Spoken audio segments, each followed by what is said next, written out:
तो इस ज्ञान से आपको परिचित हो जाओगे कि हम कहाँ रह रहे हैं। एक सेकंड का भरोसा नहीं, कहाँ कब बिजली गिर जाए। और आज किसके ऊपर गिंडली मारे बैठे हैं, ये मेरा है, ये मेरा है। परमात्मा कहते काया तेरी है नहीं, अरे ये माया कहां से हो बोले आदमी, तेरा शरीर ही तेरा नहीं है, तो इसको कैसे अपनी मान बैठा अनजान। तो ये अज्ञान हटाने के लिए सत्संग किए जाते हैं। और सत्संग सतलोक आसन बरवाला के अतिरिक्त इस 21 ब्रह्मांड में नहीं मिलेगा आपको। अब जिन महापुरुषों को परमात्मा मिले उनमें से परमेश्वर ने कहा था कि बर्म में पंथ संवत 1775 सोई 75 होई, वैसे 1774 संवत होना चाहिए। कबीर सागर कबीर वाणी में प्रिंट है, वो गलत है। संवत 1774 होई तादन प्रेम प्रगटे जग सोई। और बर्म में पंथ मेरी प्रगट हो वाणी, और शब्द हमारे का निर्णय ठानी। और ये 12 पंथ हमी को ध्यावे अस्थिर घर का मरम नहीं पावे, इंक्लूडिंग गरीबदास पंथ को कबीर साहब ने कहा है। गरीबदास का 12वां पंथ कबीर साहब के 12 पंथों में से। और 12वें पंथ में मेरी वाणी, मेरी महिमा की वाणी उस पुण्यात्मा के माध्यम से प्रकट होगी। और गरीबदास पंथ वाले मेरी इस महिमा की वाणी को पढ़ा करेंगे, अर्थ गलत लगाएंगे। जैसे गीता के पढ़ने वाले गीता के अर्थ गलत लगाते रहे, वेदों के पढ़ने वाले वेदों के अर्थ गलत लगाते रहे। वेद पढ़ने पर भेद न जाने ये बांचे पुराण 18, और जड़ को अंधा पत्ते खवावे भूल गया सृजनहारा। अब परमात्मा कहते हैं ये वेद पढ़े और पत्थर की पूजा करें, उसका फल फूल चढ़ाओ पत्ते भगवान को, पत्थर के को कहना वेद समझे। फिर इसी प्रकार इस गरीबदास और कबीर पंथ के जितने भी अनुयायी वो नकली संत हुए हैं, उन महापुरुषों को छोड़कर, जैसे गरीबदास जी को तो परमात्मा मिले थे, उन्होंने वाणी लिख दी, उनको आदेश था कि इसको डिस्क्लोज नहीं करना भी। और एक परमात्मा ने ये मार्ग चलाना था, इसलिए एक स्पेशल इंस्ट्रक्शन दे दी गई थी, क्योंकि परमात्मा पल पल में संग रहता है उस महापुरुष को जिसको वो स्वयं भेजता है अपने कार्य के लिए। तो गरीबदास जी को जब अंत समय में एक शीतल दास नाम का भगत था, जिसका गांव बराना जिला झज्जर में उनका आश्रम था। गरीबदास जी के बाद वो, वैसे तो और भी बहुत शेष थे गरीबदास जी के, लेकिन वो उसको स्पेशल आदेश दिया था कि ये मंत्र तू जाप कर बताना नहीं, केवल मरते समय शरीर छोड़ते समय एक ही अपने शिष्य को बताना, उसको प्रतिज्ञा करा देना, वो भी ऐसे ही चले। तो ये नाम मेरे दादा गुरुजी ने मेरे गुरुजी को बताया। दादा गुरुजी के, मेरे गुरुजी के साथ उनका जो गुरु भाई थे दास, उनसे भी मिला था। मेरे दादा गुरुजी का आश्रम है गांव गोपालपुर, खरखोदा तहसील, जिला सोनीपत, हरियाणा में। वहां जब मैं गया, उनसे डिस्कस हुई, उनसे नाम के बारे में जिक्र हुआ, तो वो नाम क्या बता रहे थे, उनके शिष्य भी यही बता रहे थे कि हमें नाम दे रखा है ओम नमो भगवते वासुदेवाय। और श्री कृष्ण की मूर्ति ला रहे। तो पुण्यात्माओं, आप विश्वास करना, परमात्मा जिस प्रकार से भक्ति को छुपा कर कैसे गुप्त रास्ते से निकाल कर आप तक लाए हैं, काल के दूतों का हाथ नहीं लगने दिया दाता ने। तो मेरे गुरुजी के पास को ही उन्होंने बताया था, और मेरे गुरुजी ने इस दास के अतिरिक्त इनके लाखों शिष्य थे, किसी को शिष्य संत भी बने हुए थे, लाल कपड़े धारण भी किए हुए थे, उनके साथ रह रहे थे, उनको भी ये मंत्र नहीं बताया था। ये दास के ऊपर रजा की थी। और इसका प्रमाण आप देख भी रहे हो कि नानक साहिब जी ने किसी भी सिख को, क्या वो हितैषी नहीं थे, लेकिन वो दृढ़ भक्त थे कि यदि आज मैंने इसको डिस्क्लोज कर दिया, दृढ़ कर दिए, तो नकली पंथ चलेंगे, ये भी ये नाम दिया करेंगे आने वाले समय में। ये अधिकारी के बगैर ये कार्य नहीं कर सकते। जैसे अभी आपको बताया, इस दास के अतिरिक्त विश्व में इन मंत्रों के देने का कोई अधिकारी नहीं है। और डुप्लीकेट आप तो पासपोर्ट बनवा लो, चाहे लाइसेंस बनवा लो, जब जिसकी आवश्यकता पड़ेगी जब पता चलेगा तो उसमें बहुत देर हो चुकी होगी। कब पता चलेगा? जब आप संसार छोड़कर जाओगे और धर्मराज के दरबार में जब ये डुप्लीकेट लाइसेंस दिखाओगे, मैंने उस गुरु से नाम ले रखा था, ये पासपोर्ट दिखाओगे, आप भी दोषी और बनाने वाले की भी गर्दन वही पकड़ी जाएगी। तो उसमें से डर के दास की प्रार्थना इन साधु संत फकीरों से जो गुरु बने बैठे हैं, ठीक है उनका उद्देश्य भले ही अच्छा होगा, लेकिन वो परिचित नहीं है, कुमार्ग पर जा रहे हैं, स्वयं भी वापस आवे, अपने शिष्यों से भी कह दें कि ज्ञान हमारा ठीक नहीं है, वास्तव में ठीक नहीं है, नहीं तो जनता को तो पता लगेगा ही लगेगा। ऐसा कहने से ये संत अब बाहर मुक्त हो जाएंगे जो आज गुरु बने बैठे हैं, झूठे पासपोर्ट बना रहे हैं, अंत में इनको बड़ी भयंकर मार पड़ेगी। दास इनके हित में कह रहा है, कोई इनका दुश्मन नहीं है, एक मित्र के रूप में काम कर रहा हूं सबके।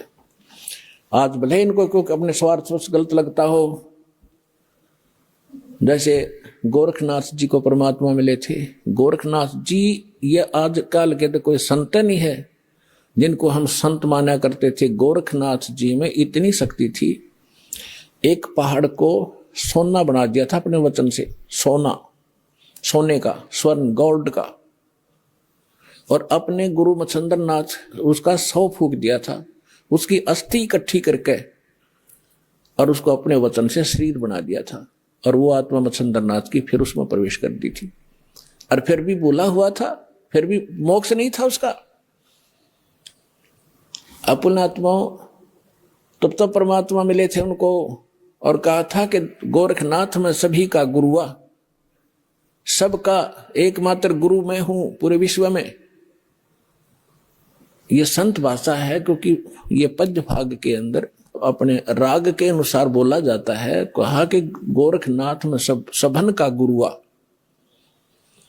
आप गोरखनाथ जी क्या कहते हैं? तेरा वचन मोह लग गए कड़ुआ, कि आप जो कह रहे हैं मेरे अतिरिक्त कोई संसार में गुरु नहीं है, तो मुझे आपका ये वचन अच्छा नहीं लग रहा, कड़ुआ लग रहा है, बुरा लगता है।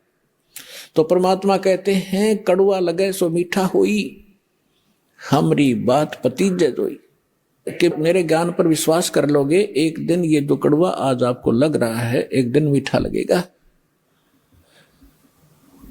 तो गरीबदास साहब जी कहते हैं कि गोरखनाथ सिद्धि में भूल्या, रटूने टामण हंड फुल्या। मुर्दे तक जीवित करना, पहाड़ को सोने में परिवर्तित कर देना, ये तो टूना टामण बताया यथार्थ भक्ति की तुलना में। और ये सिद्धियां दिखाकर, जैसे अगस्त ऋषि ने समुद्र पी लिया एक घूंट में, 7 समुद्र खाली कर दिए। पुण्यात्मा आज की विज्ञान करके दिखाओ इन्हें। और जो आध्यात्मिक शक्ति है उसके तुलना में ये जो भौतिक विज्ञान तो पाश्चिंग भी नहीं है, लेकिन उन्होंने वो विज्ञान का दुरुपयोग किया, अध्यात्म विज्ञान का। अब ये भी दुरुपयोग कर रहे हैं परमाणु वगैरह बना करके। तो उन्होंने भी ऐसे ही परमाणु बनाए थे, इन सिद्धियां प्राप्त करके लोगों को तमाशा ड्रामा दिखा के अपने साथ लगा लिया और अपने आप में यह प्रभु पा किए। तो गोरखनाथ के विषय में कहा कि गोरखनाथ सिद्धि में भूल्या, भगवान भूल गया, उसी से अपने आप को बहुत बड़ा महापुरुष मान लिया और टूने टामण हंड फुल्या। परमात्मा ने कहा कि तुम हो जम की फर्दी माही। परमात्मा ने कहा कबीर साहब ने कि हे गोरखनाथ, आप काल की फर्द में हो। फर्द को खूब समझते हैं भगत जो किसान स्तर के हैं, उसकी जो जमीन की फर्द होती है उसके अंदर उसकी सारी रजिस्टर्ड जो उसके नाम जमीन होती है उसका ब्यौरा होता है कि यह इसकी है, इस व्यक्ति की, वह उसकी फर्द में है, पक्की है वह। तो यहां परमात्मा कहते तुम हो जम की फर्दी माही, तुम काल की फर्द में हो, काल का रजिस्ट्री हो रही है तुम्हारी, और हम तुम्हें यहां से छुटवाएंगे, काल की फर्द से निकालेंगे और अपने सतलोक की फर्द में आपका नाम लिखवाएंगे। फिर कहते हैं परमात्मा ने उनको गोरखनाथ जी को भी शरण में लिया, उनकी काफी कोशिश की, अपनी सिद्धि शादी दिखाकर परमात्मा ने सब कैंसिल कर दी उसकी सिद्धि। तब उस प्यारी आत्मा ने परमात्मा को स्वीकार किया। तो कहने का भाव यह है, दास जो आज ज्ञान दे रहा है, वैसे किसी को कड़वा लगे, एक दिन समझ में आओगी ना जब बात, आपने बहुत बढ़िया लगेंगी सारी कहानी। तो इन महापुरुषों ने परमात्मा को बताया कि अनंत कोट ब्रह्मांड का एक रति नहीं भारे, सतगुरु पुरुष कबीर ये कुल के सिरजनहारे। गरीबदास साहिब जी ने कहा है, हम सुल्तानी नानक तारे दादू को उपदेश दिया, जात जुलाहा भेद न पाया वो काशी माहे कबीर हुआ। अब ये भी प्रमाणित कर दिया इन प्रत्यक्ष दृष्टाओं ने कि हु इज गॉड, वो परमात्मा है कौन, कि जो काशी में एक धानक का काम कराया करते जुल्हे का, वो काशी में वो परमात्मा है। और यही नानक साहिब जी ने कह दिया, भाई सूरत मुल्क की वेश ए ठगवाड़ा ठगी देश, खरासियाना बहुता बार देखो धानक रूप रहा करता है। अपने आत्माओं, जो उन महापुरुषों ने सचखंड में देखा मालिक को, जिसके लिए भटक रहे हम असंख्य युगों से, राजाओं ने राज त्याग दिया, साधकों ने सारा शरीर गाड़ दिया उस मालिक के पाने के लिए, उनके शरीर पर दीमक चढ़ गई, और जिनको परमात्मा मिल गया सहज में खुद आकर ले गया, वापस छोड़ा सारा सचखंड दिखाकर, और फिर वो सामने बैठा, तो वो महापुरुष की उस स्थिति को ना तो हम बयान कर सकते जो उनको महसूस हुआ होगा। हम तो एक रूढ़िवादी बन गए कि हमारे गुरु का कोई गुरु नहीं था, और वो कहते हैं गुरु बिन मोक्ष नहीं हो सकता। सैकड़ों जगह गुरु नानक देव जी ने खुद कहा है कि गुरु मिला तो सो दी पाई, गुरु मिला तो दीक्षा लीनी। और ये समझ कर दिया कि गरीबदास साहिब जी को परमात्मा जो वाणी दी द्वारा, उसमें समझ गया है कि हम सुल्तानी नानक तारे दादू को उपदेश दिया, और जात दुलाहा भेद नहीं पाया, काशी माए कबीर हुआ। और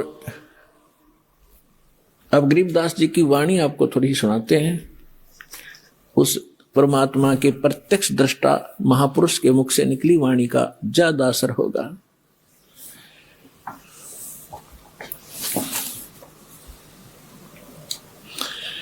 क्या कहते हैं, पंजा दस्त कबीर का सिर पर रखो हंस, यम किंकर चंपे नहीं तुम्हारा उधर जाएगा वंश। पंजा, पंजा दस्त माने हाथ का, कबीर परमेश्वर के हाथ का पंजा अपने सिर पर बनाए रखना। आपके निकट यम के दूत नहीं आ सकते, काल के दूत आपके निकट नहीं आ सकते, आपका पूरा वंश उधर जाएगा, पार हो जाएगा।